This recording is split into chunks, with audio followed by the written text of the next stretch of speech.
بسم اللہ الرحمن الرحیم۔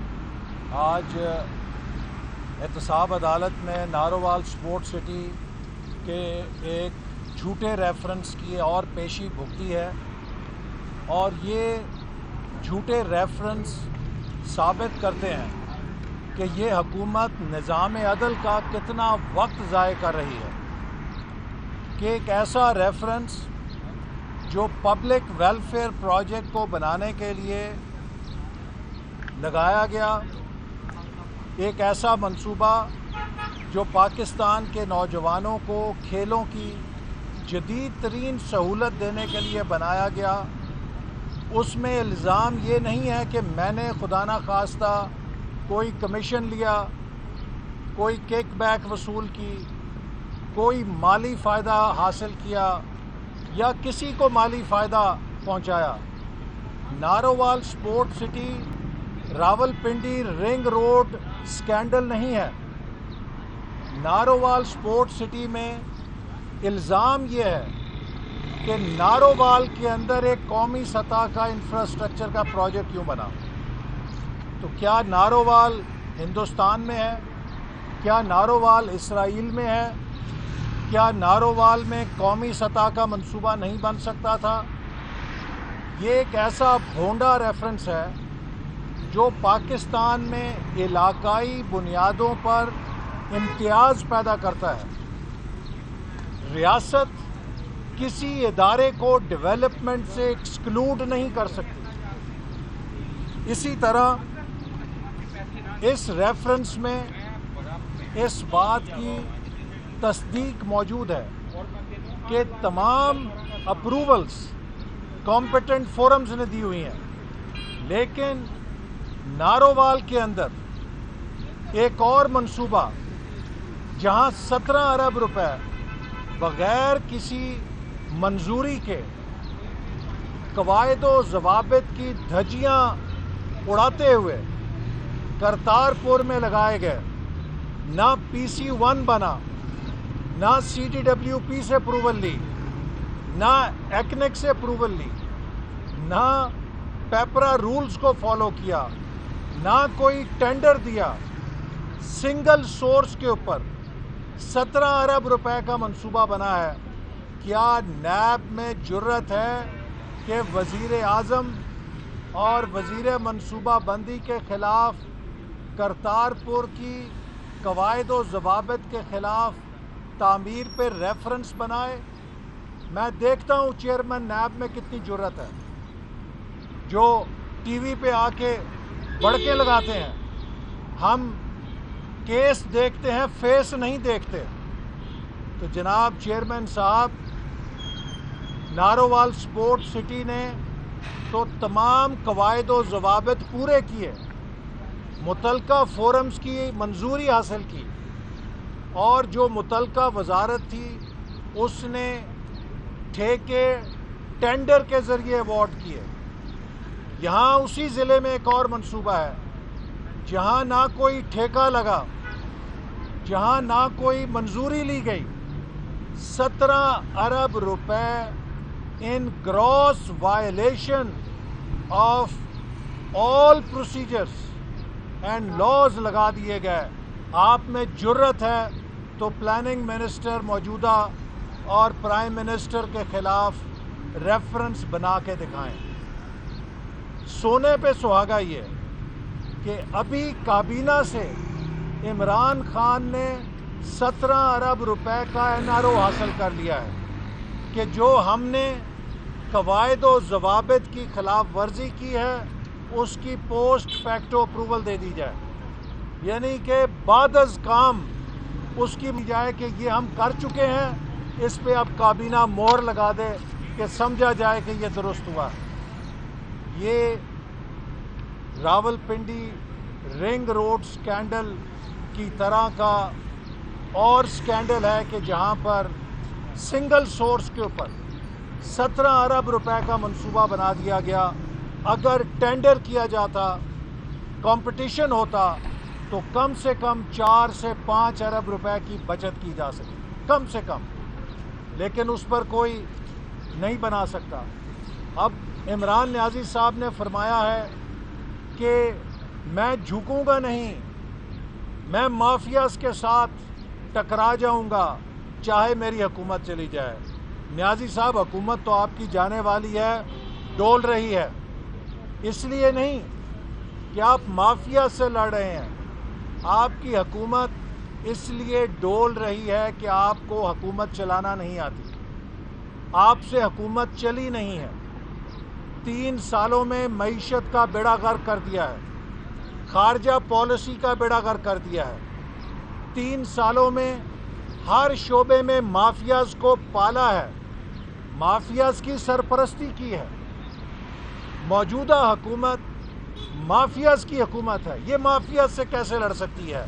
چینی کا مافیا آپ کی ناک کے نیچے ہے، آٹے کا مافیا آپ کے ناک کے نیچے ہے، دوائیوں کا مافیا آپ کے ناک کے نیچے ہے، پٹرول اور LNG کا مافیا آپ کے ناک کے نیچے ہے۔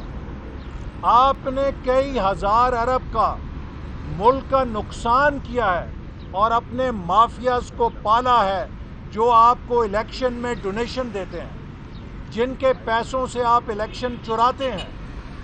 آپ نے ان مافیاز کی سرپرستی کی ہے۔ پاکستان میں مافیاز کے سب سے بڑے سرغنہ تو عمران نیازی صاحب آپ خود ہیں۔ آپ کون سے مافیاز سے لڑنے کی بات کرتے ہیں؟ اصل میں اب آپ کو اپنا انجام نظر آ رہا ہے۔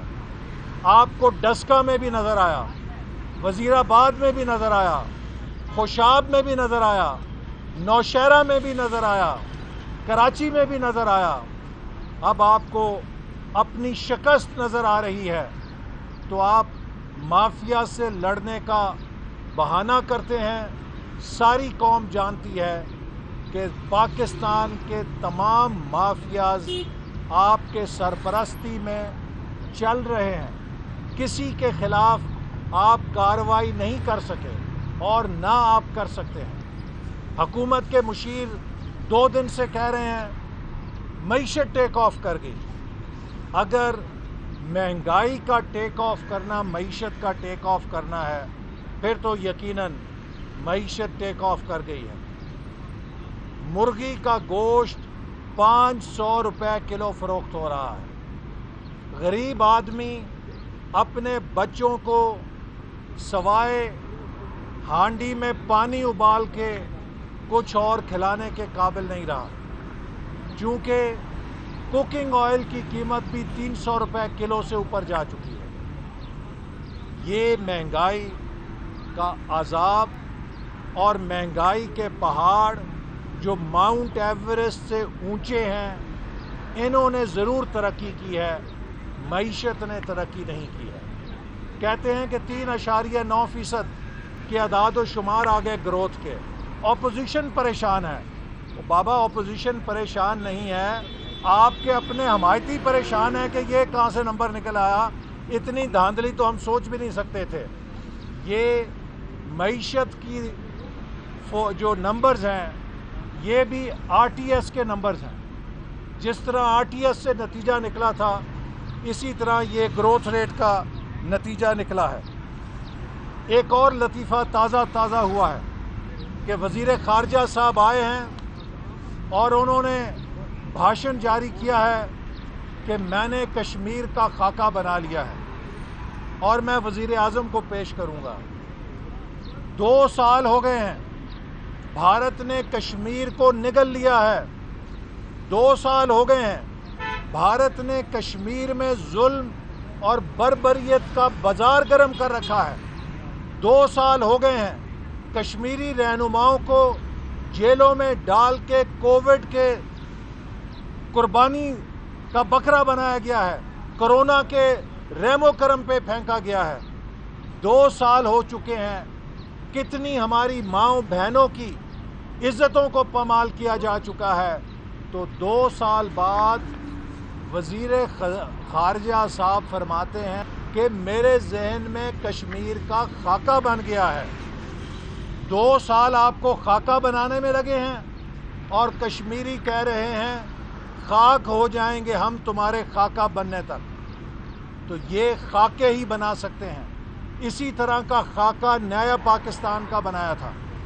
جس نے پاکستان کو برباد کر دیا ہے، جس نے پاکستان کی طاقت کو کمزور کر دیا ہے، اور آج دنیا میں پاکستان ایک بھکاری بن چکا ہے۔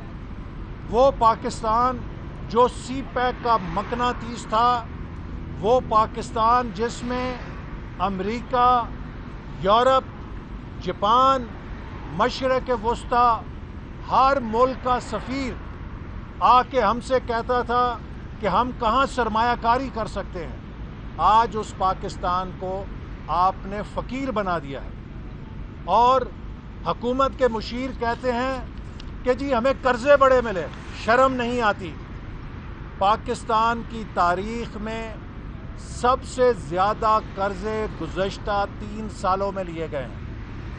ہم نے جو قرضے لیے وہ پیداواری قرضے تھے، بجلی کے منصوبے لگائے، موٹر ویز بنائیں، سی پیک کے منصوبے کامیاب کیے، گوادر کی بندرگاہ شہر کو آباد کیا، یونیورسٹیاں بنائیں، صحت کے منصوبے لگائے۔ ہم اپنے قرضوں کی پائی کا حساب ہر فورم پہ دینے کے لیے تیار ہیں۔ حکومت نے ایک کمیشن بنایا تھا کہ یہ جو قرضے کھا گئے ہیں ان کی ہم تحقیقات کریں گے۔ جب اس کمیشن کی رپورٹ آئی تو پتہ لگا اس رپورٹ میں تو خود حکومت پھنستی ہے، چونکہ حکومت نے سب سے زیادہ قرضے خود لیے ہیں۔ لیکن ہمارے اور ان کے قرضوں کا یہ فرق ہے کہ ہم نے پروڈکٹیو نیشنل ایسٹس بنانے کے لیے قرضے لیے تھے جو گروتھ میں کنٹریبیوٹ کرتے ہیں۔ حکومت نے جو قرضے لیے ہیں وہ ڈیڈ لونز ہیں، وہ مردہ قرضے ہیں، اس لیے کہ وہ سب کے سب خسارہ پورا کرنے کے لیے لیے گئے ہیں۔ چونکہ حکومت ٹیکس وصول نہیں کر سکی، معیشت میں اضافہ نہیں کر سکی، بڑھوتری نہیں کر سکی، اپنے اخراجات پہ قابو نہیں پا سکی، اس نے انٹرسٹ ریٹ ڈبل کر کے قرضوں کا بوجھ دگنا کر دیا۔ اس بوجھ کو پورا کرنے کے لیے، خسارے کو پورا کرنے کے لیے یہ آنکھیں بند کر کے دائیں بائیں آگے پیچھے ہر طرف سے قرضے لیتے رہے ہیں، اور آئندہ جو حکومت آئے گی اس کے لیے پی ٹی آئی حکومت کے قرضے ایک پل صراط سے بھی زیادہ خطرناک مرحلہ ہوں گے، چونکہ ان کے عوض ملک میں کوئی انفراسٹرکچر نہیں بنا۔ وہ سارے کے سارے قرضے عمران نیازی کی نالائکی، نااہلی اور ناکامی کی نظر ہو گئے۔